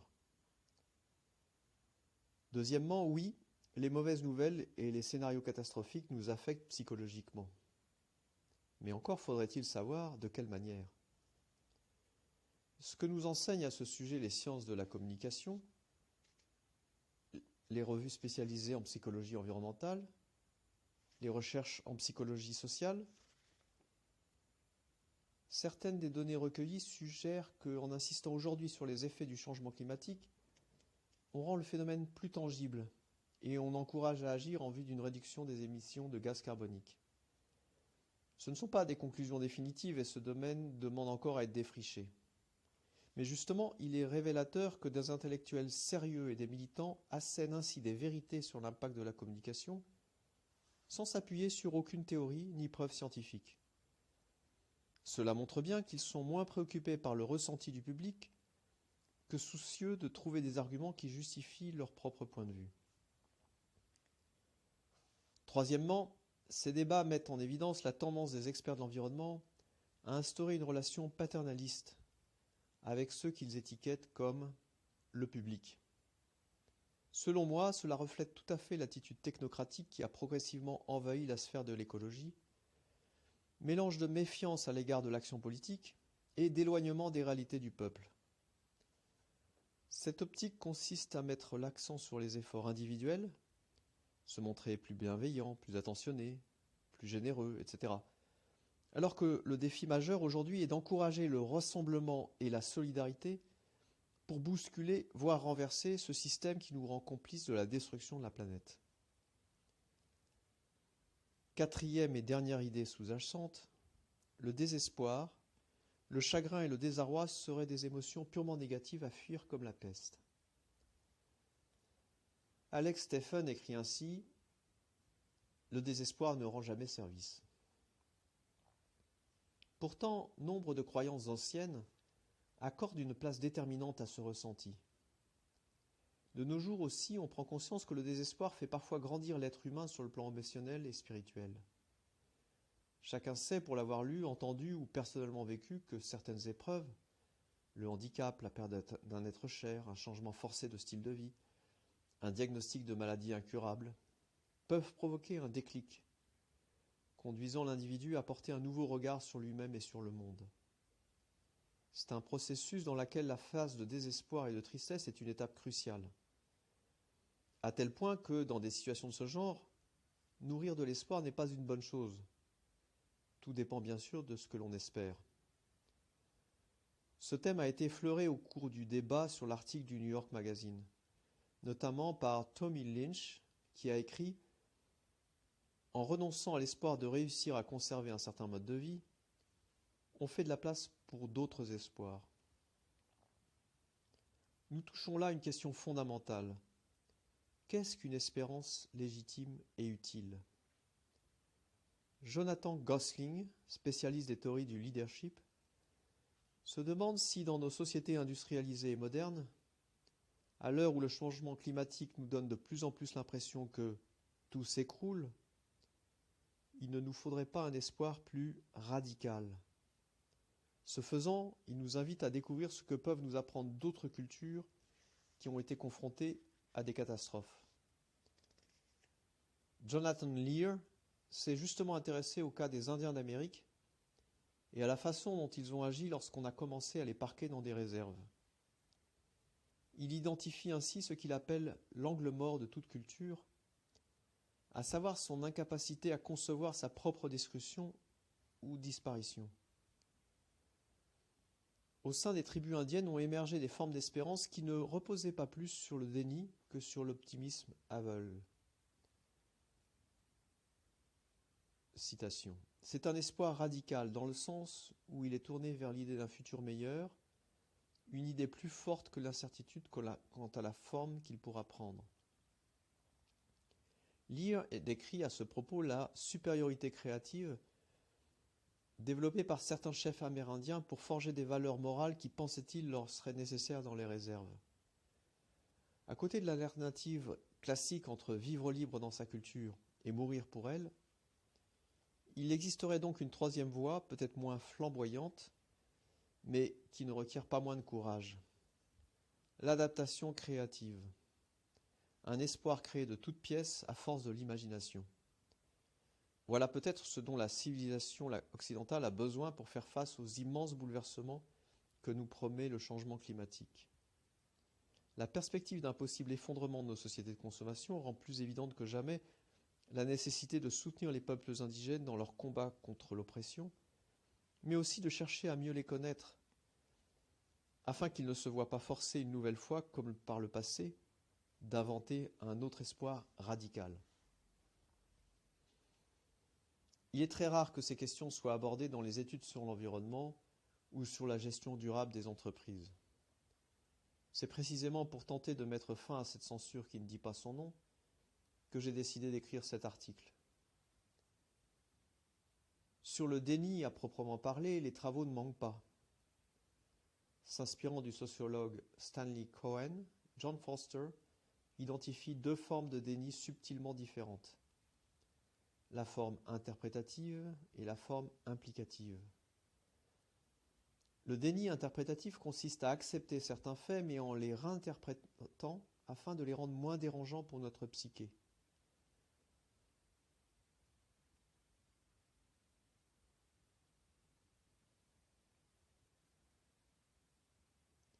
Le déni interprétatif consiste à accepter certains faits mais en les réinterprétant afin de les rendre moins dérangeants pour notre psyché. Dans le déni implicatif, au contraire, on admet les conséquences troublantes de ces faits, mais on réagit d'une manière qui dénote une évaluation erronée ou partielle de la situation. Selon Foster, ce second type de déni est très répandu au sein du mouvement écologique. Qu'ils s'engagent localement dans l'initiative des villes en transition, signent des pétitions en ligne ou renoncent à prendre l'avion, les gens trouvent mille façons de faire quelque chose, sans jamais considérer sérieusement la réalité du changement climatique. Du côté des professionnels de l'environnement, trois grands facteurs peuvent favoriser le déni face à la perspective d'un effondrement à brève échéance. Le premier tient au fonctionnement même de la communauté des chercheurs en sciences naturelles. Prenons le cas du grand climatologue James Hansen, qui a toujours été en avance sur le consensus prudent qui caractérise son domaine. Analysant l'élévation du niveau de la mer, il a mis en évidence plusieurs mécanismes qui incitent à observer une certaine réserve scientifique avant d'en tirer des conclusions susceptibles d'inquiéter les patrons, les bailleurs de fonds, les gouvernements et les citoyens, et a fortiori avant de les communiquer au public. Comme le révèle une étude détaillée menée au sein d'instituts de recherche, les experts qui travaillent sur le changement climatique ont tendance à sous-estimer ses effets parce qu'ils essaient toujours de dédramatiser. Il faut aussi compter avec des normes scientifiques qui invitent à la précaution dans les analyses et à la modestie dans la présentation des résultats. Enfin, il y a les délais nécessaires pour trouver des financements, effectuer les recherches, produire des rapports et les faire paraître après examen par des pairs. On comprend pourquoi, en bout de course, les informations publiées sont souvent bien moins effrayantes qu'elles ne pourraient l'être. Pour les besoins de cet article, dans lequel j'entendais prouver que les changements climatiques ne sont plus linéaires, il m'a ainsi fallu combiner des chiffres tirés de revues scientifiques et d'autres plus récents, glanés auprès des chercheurs eux-mêmes ou de leurs instituts de tutelle. Le deuxième facteur encourageant le déni est d'ordre individuel. George Marshall a proposé une lecture psychologique du déni climatique, y compris chez ceux qui, tout en étant conscients du problème, n'en font pas une priorité. Nous sommes des êtres sociaux, ce qui veut dire que la façon dont nous réagissons à une information donnée est influencée par notre culture.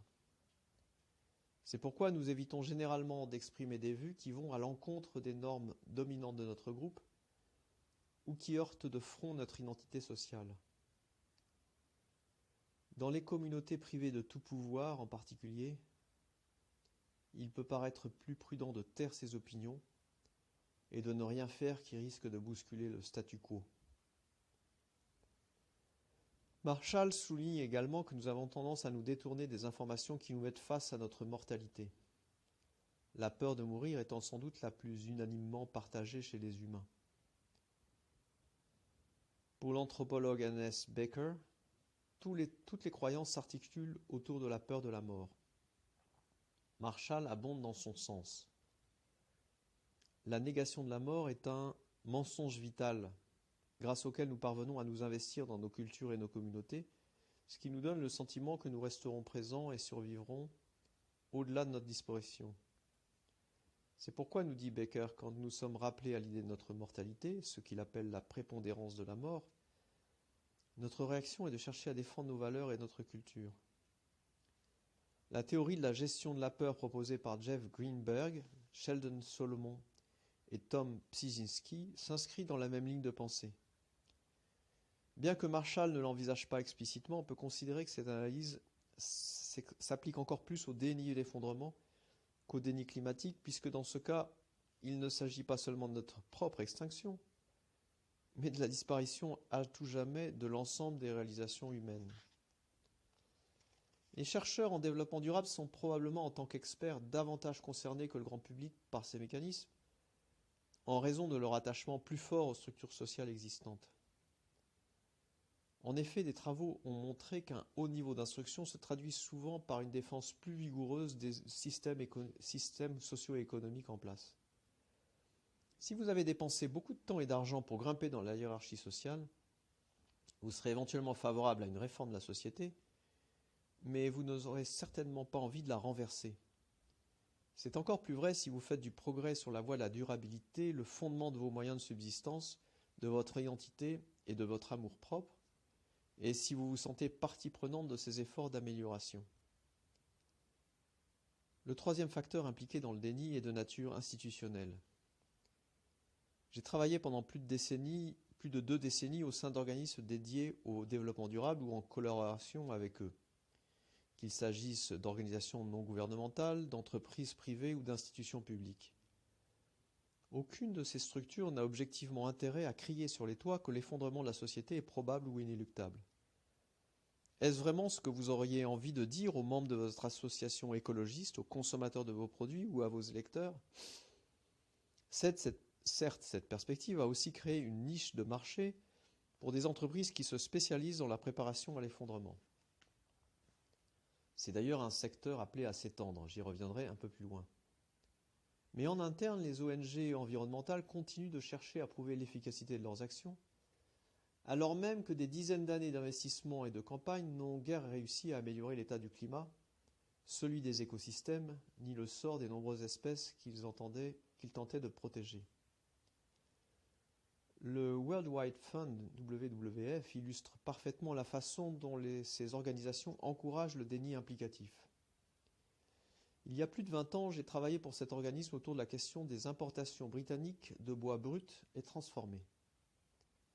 Le projet était de faire en sorte qu'elles soient issues à 100% de forêts renouvelables à l'horizon 1995. Dès 2000, le vocabulaire a changé. On ne parlait plus que de « forêts bien gérées ».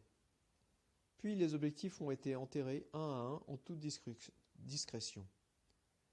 En bruit de fond, on continuait d'entendre de grands discours sur les partenariats innovants, capables de régler le problème de la déforestation, la jolie petite musique du langage potensiphonique, qui met l'accent sur le pouvoir et la suprématie. Si les salariés des organisations internationales de défense de l'environnement étaient rémunérés à la performance, ils devraient pas mal d'argent à leurs membres et donateurs à l'heure qu'il est. Peut-être jugerez-vous ce commentaire grossier et gratuit. Cela souligne l'importance que nous attachons à la courtoisie, aux éloges et au sentiment d'appartenance à une communauté professionnelle, un souci des conventions qui finit parfois par réduire au silence ceux qui tentent d'implanter des vérités pénibles dans les esprits, à l'instar du journaliste du New York Magazine évoqué plus haut. Sans doute est-ce pour cet ensemble de motifs individuels et institutionnels que les experts de l'environnement comprennent plus lentement que les autres ce qu'implique le changement climatique. En 2017, dans le cadre d'un sondage réalisé dans 8 pays, Afrique du Sud, Allemagne, Australie, Brésil, Chine, États-Unis, Inde et Royaume-Uni, on a demandé à plus de 8000 personnes d'évaluer leur sentiment de sécurité face aux risques qu'encourt la planète, en le comparant à celui qu'elles éprouvaient 2 ans plus tôt. Au total, 61% ont dit se sentir moins en sécurité. Seulement 18% ressentaient l'inverse. Concernant le changement climatique, 48% des personnes interrogées se déclaraient tout à fait d'accord et 36% plutôt d'accord avec l'idée selon laquelle il représentait une catastrophe potentielle à l'échelle mondiale. Seuls 14% des sondés contestaient cette affirmation à des degrés variables. Ces opinions sur le changement climatique permettent de mieux comprendre l'évolution sensible du regard porté par les situations sur les technologies, le progrès de la société ou le futur de leurs enfants.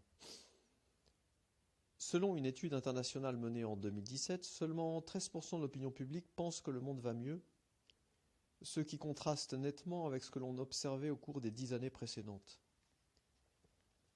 Aux États-Unis, la conviction que les technologies œuvrent pour le bien s'étiole, à en croire les sondages. Cela reflète peut-être un questionnement plus général. Peut-on progresser en permanence et le progrès est-il toujours souhaitable ? Ce basculement se lie également dans le fait que les personnes convaincues que leurs enfants vivront mieux qu'elles-mêmes sont bien moins nombreuses qu'il y a 10 ans. L'attitude à l'égard de certains piliers de la vie sociale est un autre indicateur de la confiance dans l'avenir. Les enquêtes ne cessent de mettre en évidence une perte de confiance dans les processus électoraux et dans le système économique. Cette remise en cause du mode de vie dominant et du progrès se traduit aussi par un éloignement croissant des valeurs laïques et rationnelles pour se replier sur des valeurs traditionnelles. Un phénomène observable dans le monde entier depuis 2010. Et les enfants dans tout ça ? Comment voient-ils leur avenir ? Je n'ai trouvé aucune étude longitudinale d'ampleur sur le sujet. Cependant, une journaliste a fait une expérience intéressante en demandant à des enfants âgés de 6 à 12 ans de dessiner le monde tel qu'ils l'imaginent dans 50 ans. Résultat, la majorité des représentations étaient apocalyptiques. Voilà bien la preuve que notre narcissisme d'expert nous aveugle. Prétendre qu'il faut protéger de la douloureuse vérité un public non averti est une illusion qui doit être mise à bas sans plus attendre. Les obstacles émotionnels à la prise de conscience de la tragédie qui nous guette, ou qui plutôt à bien des égards est déjà là, sont aisément compréhensibles. Mais il est urgent de les surmonter si nous voulons redéfinir nos professions, nos existences et nos communautés. L'après-déni. Le sentiment d'un désastre imminent se répand au sein du mouvement écologique. Parallèlement, on entend s'élever des critiques à l'égard de l'obsession de l'empreinte carbone qui nous empêcherait de comprendre les causes de la tragédie et de trouver des moyens d'agir. Je reconnais que le changement climatique va bien au-delà de la pollution. Il met en lumière le divorce consommé entre d'une part notre psyché et notre culture, et de l'autre notre habitat naturel. Pour autant, je ne pense pas qu'il soit judicieux de rétrograder le problème du climat dans la liste de nos priorités, sous prétexte qu'il faudrait élargir le champ de l'action environnementale. Une fois admise la probabilité d'un effondrement économique et social d'origine climatique, on peut commencer à discuter du processus lui-même et de son imminence. C'est alors que se révèle l'immense diversité des points de vue.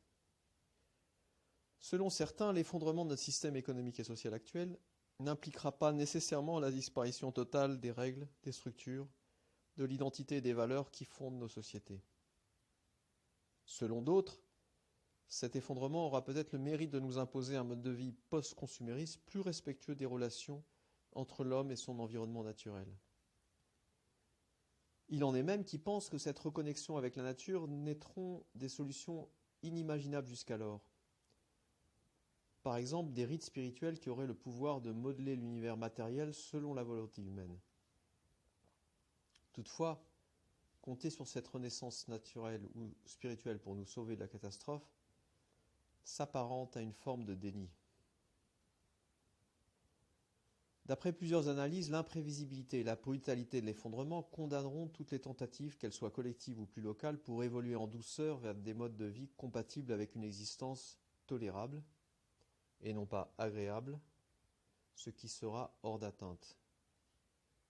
D'autres vont encore plus loin. Selon eux, nos sociétés seront à coup sûr précipitées vers l'effondrement à cause des rejets de méthane en provenance des fonds marins, après quoi des accidents nucléaires en cascade dans les quelques 400 centrales que compte la planète finiront par anéantir l'espèce humaine. Je me dois de préciser que l'auteur de cette dernière prédiction est une personnalité controversée et atypique au sein de la communauté scientifique.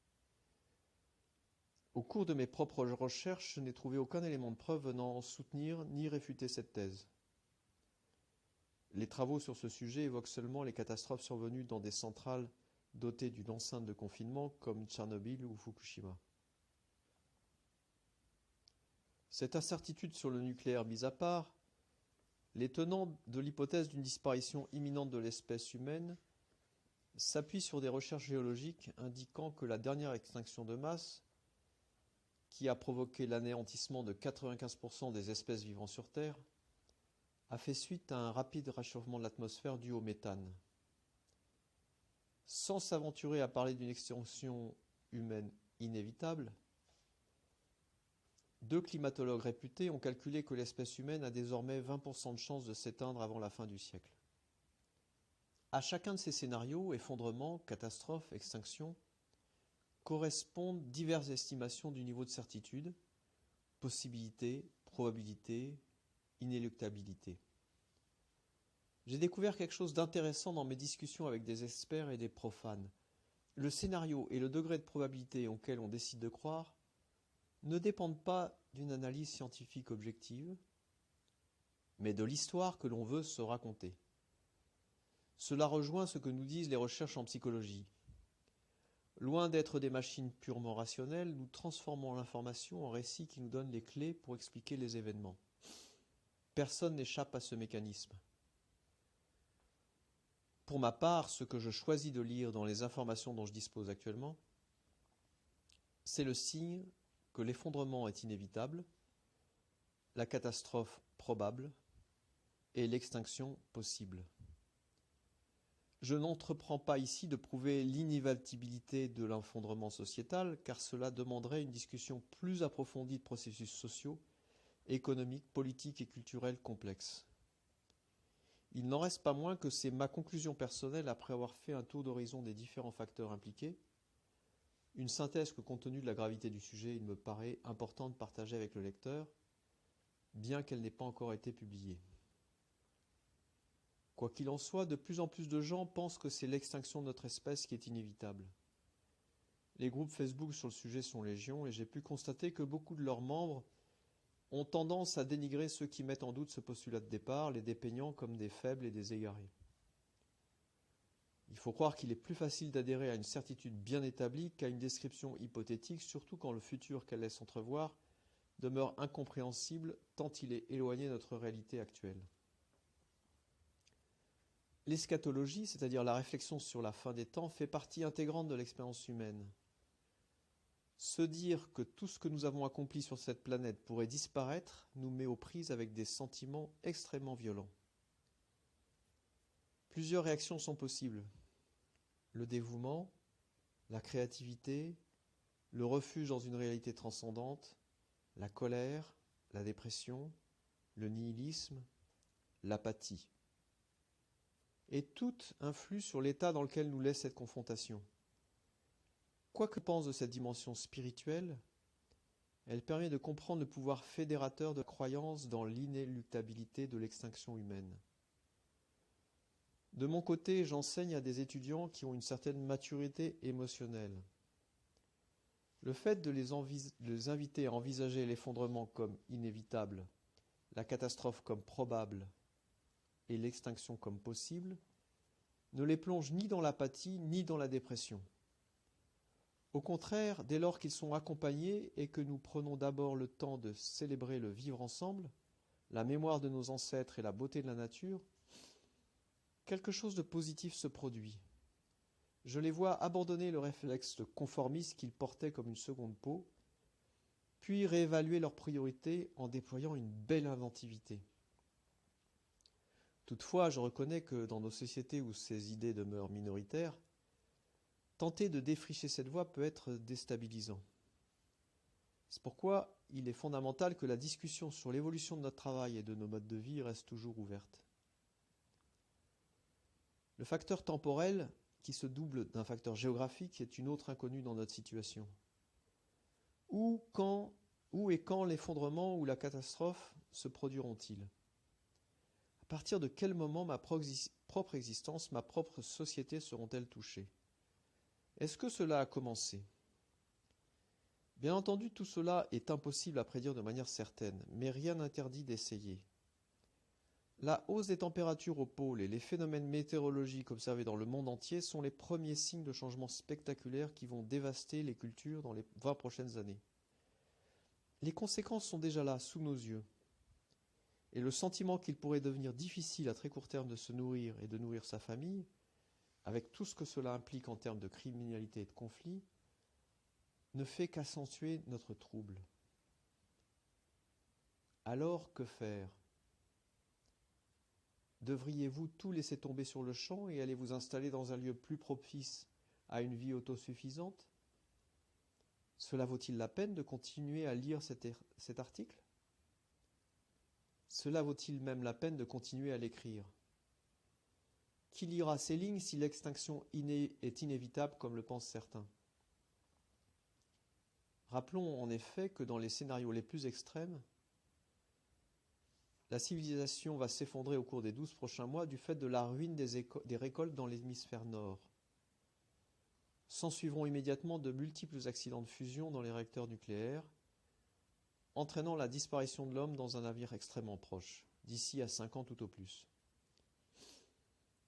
C'est un message tout aussi clair que spectaculaire et il n'est pas étonnant que la formule « Inevitable Near-Term Human Extinction » extinction imminente et inéluctable de l'espèce humaine, ou INTHE, soit si largement reprise sur la toile.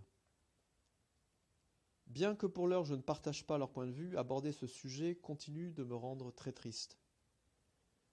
Il y a 4 ans, j'ai décidé pour la première fois d'envisager sérieusement la perspective d'une extinction imminente, que jusqu'alors j'avais refusé de voir. Après tout ce temps, en parler me fait toujours le même effet. Je suis bouche bée de stupéfaction, mes yeux s'embuent, j'ai le souffle court. L'idée de l'INTHE m'aide à me concentrer sur la vérité, l'amour et la joie dans le présent, ce qui est merveilleux, mais elle me conduit aussi à me désintéresser de l'avenir. Et pourtant, j'en reviens toujours à cette conclusion. Nous ne savons pas.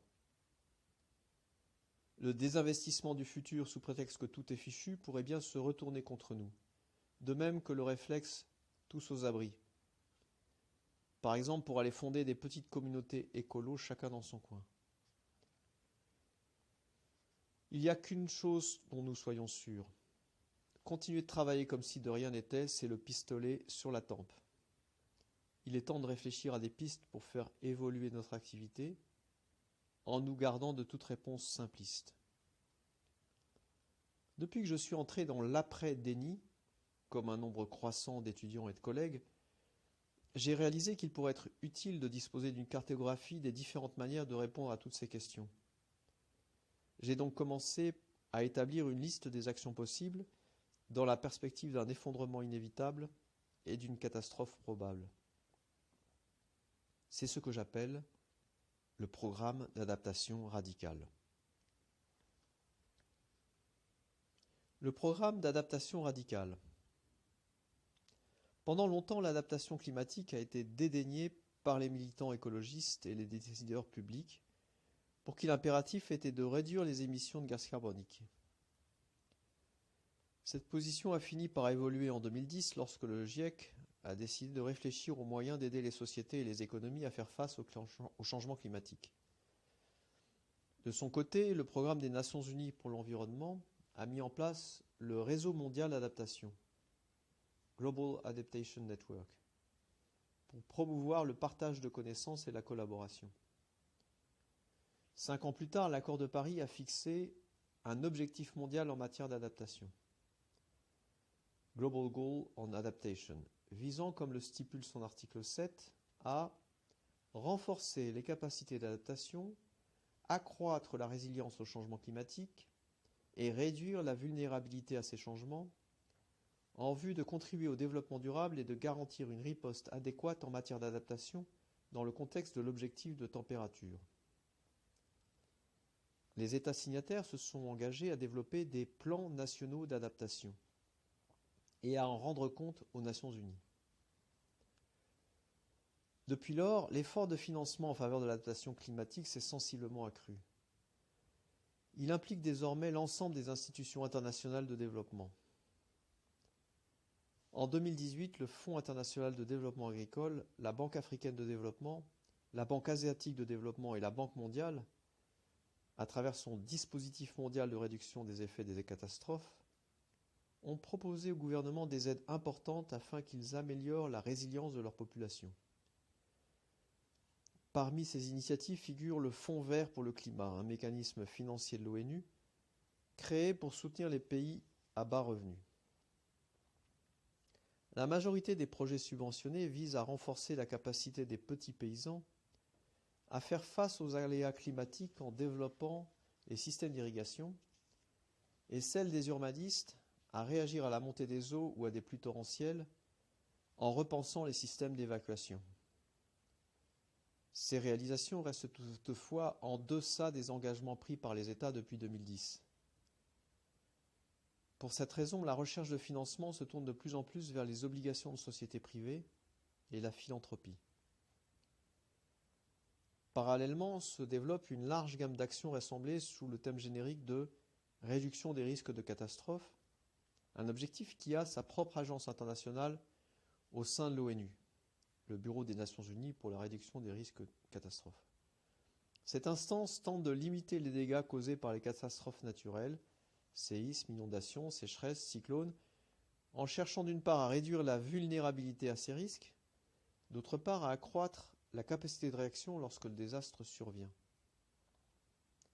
Cela passe notamment par une collaboration étroite avec les urbanistes et les administrations locales.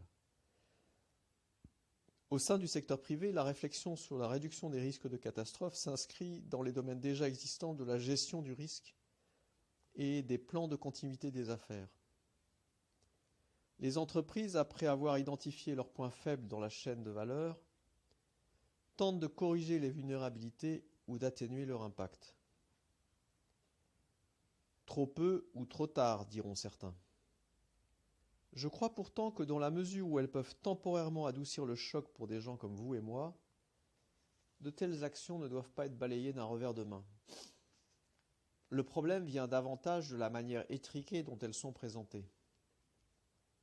En règle générale, ces initiatives sont décrites comme visant à encourager non pas la durabilité, mais la résilience, un terme qui prend parfois une connotation étonnamment optimiste dans le domaine environnemental. Selon le Stockholm Resilience Center, la résilience est la capacité d'un système, qu'il s'agisse d'une forêt, d'une ville ou d'une économie, à faire face aux changements et à continuer de se développer. Il s'agit donc de la force de résistance et de l'adaptabilité d'un système donné, mais aussi de son aptitude à transformer les chocs et les perturbations, comme une crise financière ou des modifications du climat, en possibilité de renouvellement et en pensée novatrice. En proposant cette définition, il s'appuie sur le concept de résilience en biologie, où l'on observe que les écosystèmes surmontent les perturbations et augmentent leur complexité. À ce stade, j'identifie deux problèmes. D'une part, souscrire si allègrement aux notions de développement et de progrès risque de devenir totalement contre-productif quand tout progrès matériel se révélera impossible. D'autre part, hormis quelques incursions limitées sur le terrain des compétences personnelles, soft skills et de leur développement, les initiatives rangées sous la bannière de la résilience s'inscrivent presque toutes dans le registre de l'adaptation physique au changement climatique et non dans celui plus vaste de la résilience psychologique. En psychologie, je cite, La résilience est le mécanisme par lequel on parvient à faire face à une épreuve, un traumatisme, une tragédie, une menace ou un stress important, qu'il s'agisse de troubles familiaux et relationnels, de graves problèmes de santé, du stress au travail, de difficultés financières. C'est la capacité à rebondir après des expériences difficiles. Fin de citation. Or, pour rebondir, un individu est parfois amené à réinventer son identité ou à revoir ses priorités. Autrement dit, cette résilience-là ne suppose pas un retour à la situation antérieure. C'est une interprétation moins progressiviste qui permettrait d'envisager une adaptation plus radicale à les réalités climatiques du futur. Dans notre programme d'adaptation radicale, la résilience des sociétés humaines, qui constitue son premier volet, peut être définie comme leur capacité à s'adapter à des circonstances changeantes et à survivre tout en sauvegardant des règles conformes à leurs valeurs. Puisque selon divers analystes, l'effondrement sociétal est désormais probable, inévitable ou déjà en cours, la question devient quelles sont les normes de vie et de comportement que nos sociétés souhaiteront préserver dans leur lutte pour la survie. On voit là à quel point l'adaptation radicale dépasse la notion de résilience. Elle mobilise une attitude que je nomme renoncement, deuxième volet de notre plan. Les individus et les groupes doivent accepter d'abandonner certains avantages, certaines habitudes, certaines convictions qui pourraient aggraver la situation s'ils continuaient de s'y accrocher. Cela peut vouloir dire quitter une région côtière, fermer des installations industrielles vulnérables, ou dire adieu à un mode de consommation particulier. Le troisième volet est celui de la restauration. Cela consiste à redécouvrir des états d'esprit et des conceptions de la vie individuelle et sociale que notre société des hydrocarbures avait étouffées. Il peut s'agir de rendre des paysages à leurs conditions sauvages pour qu'ils puissent procurer de plus grands bénéfices écologiques au prix d'un moindre entretien, d'adopter un régime alimentaire aligné sur les saisons, de renouer avec des loisirs non électroniques, ou encore d'encourager la productivité et la solidarité à l'échelon local. Quatrième et dernier volet de l'adaptation radicale, la réconciliation. Ce quatrième volet ne figurait pas dans la première version de l'article. Nous ignorons quel impact auront nos efforts. En revanche, nous savons avec certitude que la situation va devenir de plus en plus stressante et perturbante pour chacun d'entre nous. Si nous essayons de nous réconcilier non seulement les uns avec les autres, mais aussi avec l'épée de Damoclès suspendue au-dessus de nos têtes, nous pouvons éviter d'agir sous l'emprise d'un sentiment de panique refoulée et ainsi d'aggraver les choses. Je n'entends pas détailler davantage ce programme car je pense que c'est impossible. Il faudrait pour cela que les risques soient calculables. Or, notre situation est éminemment complexe et échappe totalement à notre contrôle. À mes yeux, ce plan fondé sur la résilience, le renoncement, la restauration et la réconciliation, plutôt destiné à fournir des repères dans les discussions sur l'adaptation au changement climatique. Chacun de ces 4 R nous confronte à une question différente. Pour la résilience, comment préserver ce à quoi nous tenons vraiment? Pour le renoncement, que nous faut-il abandonner si nous ne voulons pas aller droit dans le mur? Pour la restauration, que pouvons-nous réhabiliter qui nous serait utile dans la tragédie à venir? Pour la réconciliation, avec qui et avec quoi pouvons-nous faire la paix à l'heure où nous sommes confrontés à notre mortalité commune? En 2017, le Peterborough Environment City Trust, dans le Cambridgeshire, a organisé un festival des alternatives axé sur ce programme. En consacrant une journée entière à l'idée du renoncement, il a permis de dépasser le simple concept de résilience et d'aller beaucoup plus loin dans la réflexion. Le programme d'adaptation radicale interroge la notion même de développement durable. En effet, le temps où celle-ci représentait un but unifié est révolu, même si les institutions internationales continuent de se focaliser sur des objectifs de développement durable. La réflexion que nous privilégions explicitement est celui de la post-durabilité. Et c'est par le biais de la restauration que ce programme se propose d'affronter les dilemmes sociaux et environnementaux à venir.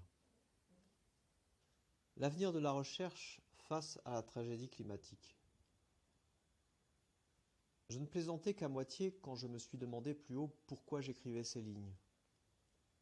Si tous les analystes se trompent, si toutes les données se révèlent finalement fausses, et si nos sociétés poursuivent gentiment leur bonhomme de chemin pendant des dizaines d'années, alors cet article n'aura pas franchement servi ma carrière.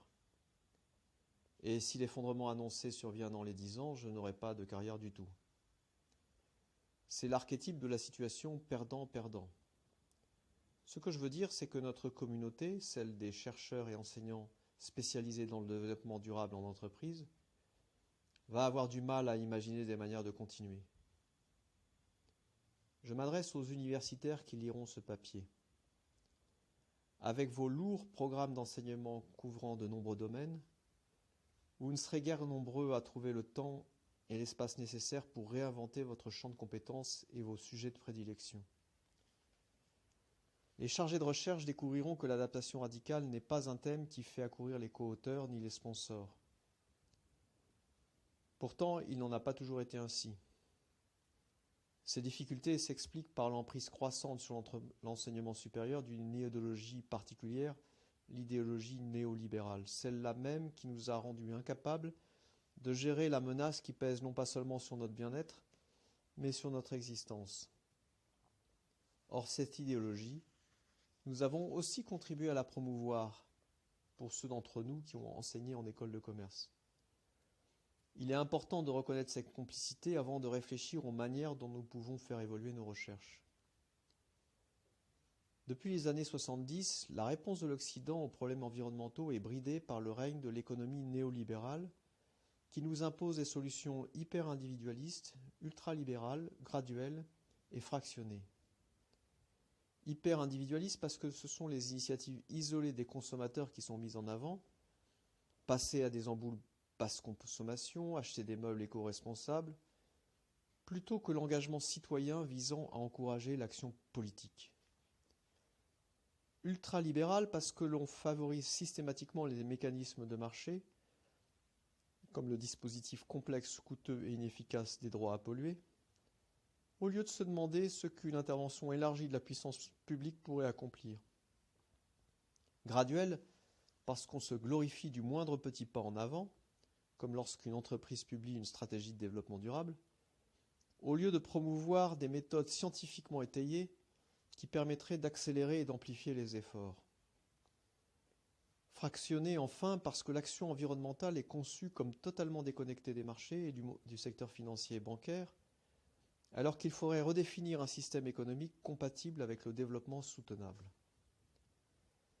Désormais, cette idéologie dicte les priorités de recherche dans la majorité des universités, ce qui limite singulièrement notre capacité à répondre à la tragédie climatique. Pour tenter de le faire, j'ai dû prendre un congé sans solde. L'article que vous lisez en est l'un des fruits. L'heure n'est plus aux tactiques carriéristes, comme de chercher à être publié dans les revues les plus prestigieuses pour impressionner ses supérieurs hiérarchiques ou enjoliver son CV. Et nous n'avons plus que faire des spécialisations étriquées qu'exigent les dites revues pour accepter un papier. Alors je n'irai pas par 4 chemins. Pour être libre d'évoluer à votre guise en prévision de la catastrophe climatique, il vous faudra peut-être démissionner de votre poste, voire abandonner votre carrière. Si vous êtes prêt à le faire, vous y gagneriez en confiance, et cela vous sera utile pour travailler avec un nouvel employeur et intégrer un nouveau cercle professionnel. Si vous choisissez de rester dans le monde universitaire, je vous suggère de commencer à questionner un à un vos sujets d'études et vos domaines d'enseignement. Lorsque vous lirez les travaux d'autres chercheurs, demandez-vous ce qu'ils proposent pour amplifier et accélérer les efforts de résilience, de renoncement, de restauration et de réconciliation dans la perspective d'un effondrement sociétal. Vous découvrirez peut-être que la plupart ne proposent rien et déciderez de ne plus perdre de temps à les lire. Dans le cadre de vos propres recherches, demandez-vous sur quel thème vous aimeriez approfondir vos connaissances si vous quittez le champ de l'action environnementale en entreprise. Pour répondre à cette question, je vous conseille de discuter autant avec des non-spécialistes qu'avec des personnes issues de votre discipline. Cela vous permettra de parler plus librement et de considérer toutes les options. En ce qui me concerne, j'ai laissé tomber le développement durable en entreprise. Je me suis formé en théorie du leadership et de la communication, et c'est désormais dans ces domaines que je poursuis mes recherches, enseigne et conseille des acteurs politiques. J'ai aussi commencé à travailler sur les systèmes qui favorisent la relocalisation des économies et le développement régional, en particulier ceux fondés sur des monnaies locales. Pour partager ces connaissances, j'ai lancé un séminaire gratuit en ligne, The Money and Society Mass Open Online Course. Par ailleurs, je passe beaucoup de temps à me documenter sur la catastrophe climatique et à en parler autour de moi, notamment pour évoquer tout ce que je pourrais faire ou cesser de faire dans cette perspective. Cette démarche de réflexion et de réorientation ne fait que commencer. En tout cas, je ne peux plus envisager de travailler sur des sujets qui ne sont pas liés de près ou de loin à l'adaptation radicale. Pour accompagner la préparation à la catastrophe climatique, les besoins et les opportunités vont être énormes. À l'échelon individuel, tous ceux qui veulent essayer de repenser leurs moyens de subsistance et leur mode de vie devraient pouvoir accéder aux informations et aux réseaux adéquats.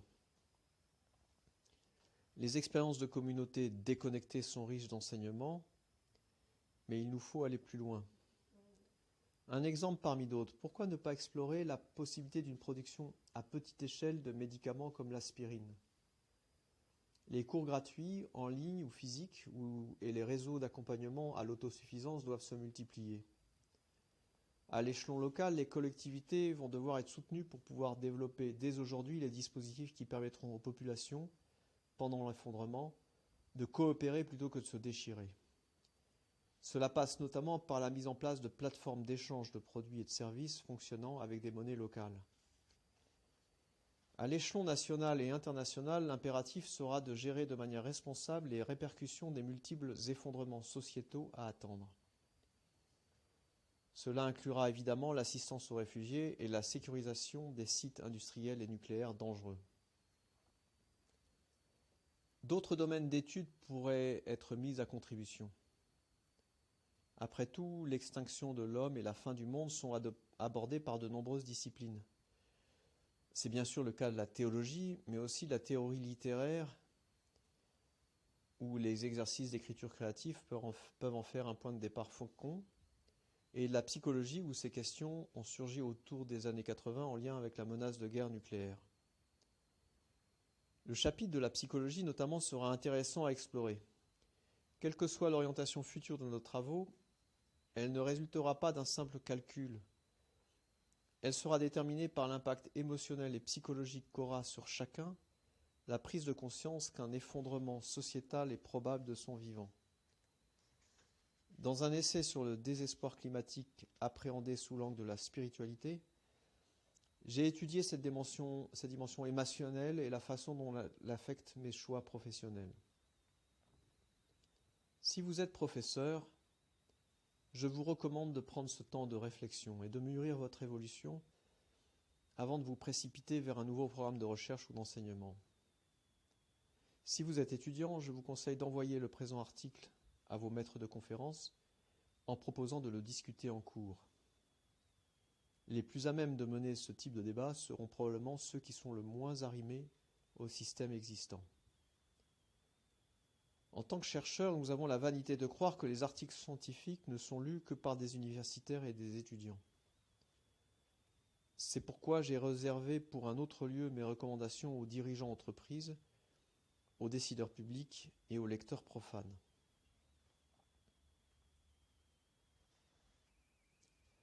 Conclusion. Les relevés de température à l'échelle mondiale ont commencé en 1850.